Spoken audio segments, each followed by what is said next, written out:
Monsieur Emmanuel Capella, bonjour. Bonjour. Vous êtes donc candidat aux élections législatives dans la 6e circonscription du Rhône, sur la ville de Villeurbanne. Est-ce que vous pourriez tout d'abord vous présenter? Alors, je dirais simplement que je suis marié, je suis père de famille, j'ai 3 enfants, j'habite un quartier de Villeurbanne, de Buère. En termes professionnels, j'ai travaillé dans l'industrie, j'ai travaillé aussi dans l'enseignement. Je suis très impliqué dans le milieu associatif, j'ai dirigé quelques associations, organisé un certain nombre d'activités culturelles, notamment une quinzaine de la francophonie à Rouen-en-Velin, notamment un festival qui s'appelle Africa Danse. Sur le plan toujours associatif, mais un peu plus, je dirais, politique, avec un certain nombre d'associations, on a monté un certain nombre de collectifs pour organiser des actions, soit des manifestations, soit des marches, et notamment on avait organisé en 1998 une manifestation pour commémorer le 150e anniversaire de l'abolition de l'esclavage. J'ai, à côté de toutes ces actions un peu, je dirais, associatives, socio-culturelles, j'ai donc pas mal j'ai milité aussi longuement dans des organisations politiques, notamment dans un parti d'opposition au Congo, l'Union pour la démocratie et le progrès social, qui a commencé à faire l'opposition à l'intérieur même du Congo, au régime de Mobutu. À quelle période? En gros, c'est depuis les années 90, depuis les années 80 jusqu'aux années 90. Après, je suis parti de ces partis. On a créé une structure qui s'appelait le Forum des démocrates pour les renouveaux, qui a continué toujours à mener ce genre de lutte, toujours en direction un peu du Congo, si je peux dire. Et donc, au début des années 90, j'ai rencontré le mouvement, plutôt je dirais l'association institutionnelle, plutôt philosophique je dirais, bon, bien que philosophique, ça ne veut pas dire que ce soit politique, parce qu'on discutait quand même des questions internationales, des grands enjeux au niveau international. Et donc aujourd'hui, j'ai fait partie d'un parti politique qui s'appelle Solidarité et Progrès, en fait, qui fait partie de ces mouvements, qui est un mouvement international, et dans chaque pays, des membres de ces mouvements ont vu la nécessité, en fait, pour être plus, disons, visible, pour être beaucoup plus pragmatique, on a pu créer des partis politiques, notamment en France, avec Solidarité et Progrès, et en Allemagne, avec les Bousseaux. Monsieur Cheminade était votre candidat à l'élection présidentielle? Tout à fait. Donc c'est les présidents du parti, Solidarité Progrès. Donc on a tout mis en œuvre pour qu'ils puissent obtenir les parrainages nécessaires. Ça n'a pas été le cas, notamment pour des raisons que je ne vais pas détailler. Combien de signatures a-t-il obtenu? On a eu dans les 220 signatures. 220? Ouais. Pour un potentiel de plus de 500, essentiellement en direction de maires ruraux, des petits maires, je veux dire, chez qui notre message il passe très bien, parce qu'eux ils sont beaucoup plus dans le concret que certains autres, et ils ont plus de difficultés aussi d'ailleurs. D'accord. Donc votre analyse sur cette élection? Élection présidentielle, bon, nous de notre côté on regrette un peu qu'il n'y ait pas un autre candidat qui aurait pu apporter d'autres éléments dans le débat, parce que ces éléments-là, en général, très peu de candidats les exposent, et notamment l'articulation nette qu'il y a, enfin, de notre point de vue, entre la politique intérieure et la politique internationale.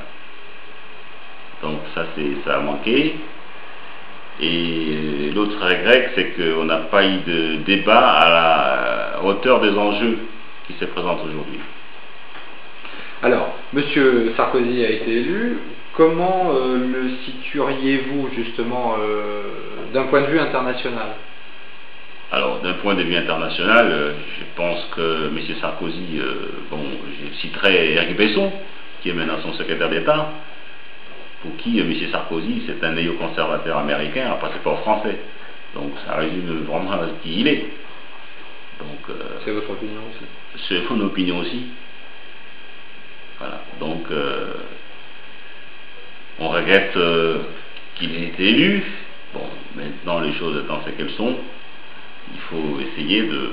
Enfin, nous on continue en tout cas à combattre la politique qui le prône, qui est une politique ultralibérale. Tout à l'heure, voilà, justement, vous parlez de politique ultralibérale et du projet de votre parti.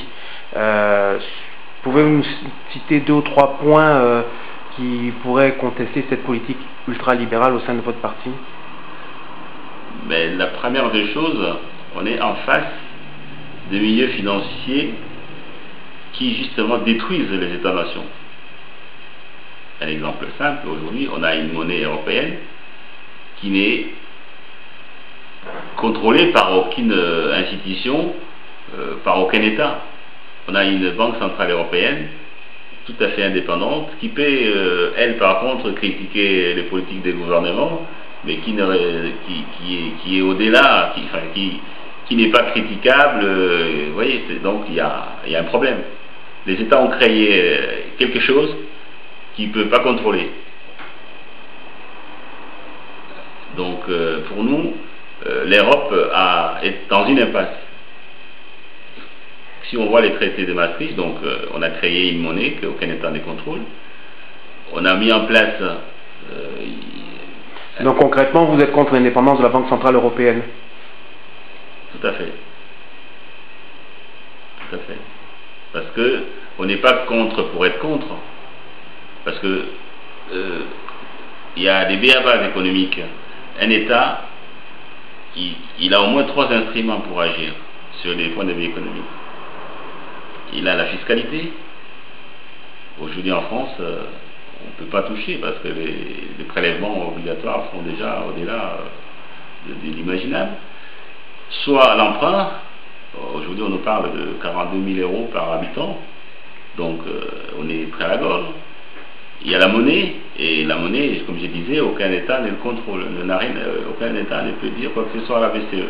Donc ce qui fait que les États sont pieds et mains liés. Ils se sont liés tout seuls, les pieds et les mains, donc en fait ils ne peuvent rien faire. Donc ce n'est même pas un problème de gauche-droite. Quelle que soit la personne qui arrive aujourd'hui au pouvoir, il ne peut rien faire. Donc c'est pourquoi nous on préconise justement de faire sauter ces verrous-là. Et notamment les verrous de Maastricht, qui permettraient à l'État d'avoir un contrôle sur la monnaie, de pouvoir émettre la monnaie sous forme de crédits productifs, qui lui permet justement de faire des investissements à long terme, sur 30-50 ans, ce que le privé ne peut pas faire, parce que les privés, par essence, c'est du court terme, 10 ans c'est le maximum. Pour revenir peut-être sur un plan plus local, donc vous nous avez expliqué que vous connaissiez bien la circonscription, que vous habitez depuis de nombreuses années. Quel est un petit peu l'accueil des électeurs? Comment vous avez senti les choses lors de ces débats publics? En tout cas, les débats, lors des débats, on a senti que les gens, il y a une très forte attente dans la population. Les gens attendent qu'on apporte vraiment des réponses à leurs problèmes, qu'on sorte un peu de toutes ces, disons, des anciens catéchismes qui sont déjà très connus, mais qui n'ont rien donné depuis ces 30-40 dernières années. Et les gens attendent que l'on fasse des propositions, mais pas seulement, mais qu'ils soient appliquées, et qu'on sorte un peu d'un discours, et après c'est un discours complètement irrationnel. Puisque notre site Écho d'Afrique traite entre autres de l'actualité africaine, j'aimerais que vous nous donniez votre sentiment sur la situation actuelle au Darfour et la façon dont on pourrait remédier à cette crise. Mais en gros, avant d'arriver à la question de Darfour, et d'ailleurs, à mon avis, c'est un peu à comprendre, il y a, c'est lui qui avait écrit un livre. En Afrique en général, quand il y a un conflit, il y a une guerre, vous allez creuser, vous allez voir ce qui est en dessous. Donc, beaucoup de guerres en Afrique sont provoquées par des gens, par des cartels, par des milieux qui veulent justement avoir la même mise sur les ressources. Et grosso modo, c'est des guerres de matières premières. Et ça entre dans une logique que nous on dénonce. Il y a une logique de prédation des pillages de l'Afrique. Et vous ne verrez jamais les conflits, en gros, là où il n'y a pas de matière première. Alors, pour arrêter la crise humanitaire, il faut arrêter, disons, il faut revenir aux causes qui... Tant que ces causes-là sont là, on peut dire de beaucoup d'autres conflits. Parce qu'aujourd'hui, les Darfour devient, en quelque sorte, un terrain de jeu, entre guillemets, entre les Occidentaux et les Chinois. Chacun voulant maîtriser les matières premières, en fait. Et c'est ça qui est... Donc, il faudrait que les Soudanais puissent... et ça, c'est pas évident non plus. C'est ça le problème aussi, c'est qu'au niveau interne, il faut qu'ils arrivent... Est-ce qu'ils vont y arriver? Donc c'est ça aussi qui est difficile au niveau de l'Afrique, parce que chacun il se positionne en fonction de ce qui compte. On ne voit pas l'intérêt général. Oui. Et maintenant, quand vous mettez tout ça dans l'optique, ce que j'ai dit tout à l'heure, on a des lobbies de milieux financiers, ce que nous on appelle globalement l'oligarchie financière, qui cherchent justement à détruire les États-nations. Je crois que Solidarité Progrès présente 6 candidats sur le territoire français à ces élections législatives, dont, d'après les photos, 2 personnes noires, vous-même, et puis également une jeune femme, je crois, en région parisienne. Donc, on a fait, ça a été très compliqué, on a fait des statistiques, et vous êtes le parti qui a la plus grande proportion de candidats minorités dites visibles, puisque 2 sur 6, on arrive à un total de 33%. Voilà. Donc, est-ce que c'est simplement un hasard, ou est-ce qu'il y a aussi une volonté non, il n'y a pas réellement de volonté d'avoir un pourcentage de 33. Parce que c'est des candidats qui sentent qu'ils sont prêts à porter le message que l'on porte. Donc notamment cette politique que l'on propose, une politique de grands travaux. Et on a vu avec De Gaulle en France, on l'a vu apparemment avec Roosevelt, avec le New Deal, pour créer des millions d'emplois, pour résoudre des problèmes notamment du chômage, dissuader des salaires, des pouvoirs d'achat. Et donc c'est des gens qui se sont sentis capables. D'ailleurs il y a pas mal de jeunes aussi, vous avez vu. Moi je suis peut-être le plus vieux, donc c'est des gens qui pensent qu'ils peuvent vraiment porter ces idées, et puis donc il n'y a pas de volonté délibérée de prendre de blagues pour donner un pourcentage. Alors pour terminer votre message aux Villeurbanais pour ce 10 juin. Alors moi je dirais aux Villeurbanais que voilà, donc notre projet il est là, il a besoin d'être porté, et pour porter comme un projet comme celui-là, il faut des gens qui sont convaincus. Moi je les suis, donc je compte sur les Villeurbanais pour justement être à l'Assemblée nationale, porter ces projets-là, pour qu'il y ait un débat à l'Assemblée nationale. C'est curieux, la France, si on prend des pays comme l'Italie par exemple, ces projets-là sont discutés entre les députés en Italie. En France, il y a un embargo total sur ce genre de questions. Vous prenez l'Allemagne, il y a déjà des débats qui commencent à surgir sur l'euro, sur un éventuel retour sorti de l'euro. En France, il y a beaucoup de tabous sur certaines questions, donc il faut des hommes. Et nous, Solidarité Progrès, il y a 6 candidats, donc on voudrait que partout on a des candidats, on nous donne la chance justement d'essayer un peu de réveiller l'Assemblée nationale, parce que les enjeux sont importants.